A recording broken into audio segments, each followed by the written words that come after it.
ऐसे ही ढीला ढीला ढीला ढीला, ऐसे ही टाइट कर रहे हो, बिल्कुल टाइट कर, ढीला।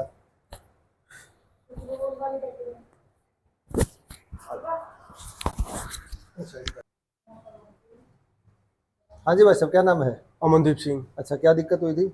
ओवरहेड प्रेस करते टाइम इधर ट्रैप में थोड़ा सा पेन फील हुआ था, फिर उसके अच्छा। बाद ये गर्दन हिलनी बंद हो गई थी। अच्छा, अब कैसा फील कर रहे हो? अब है थोड़ा सा रिलीफ, देखो गर्दन 70-80%।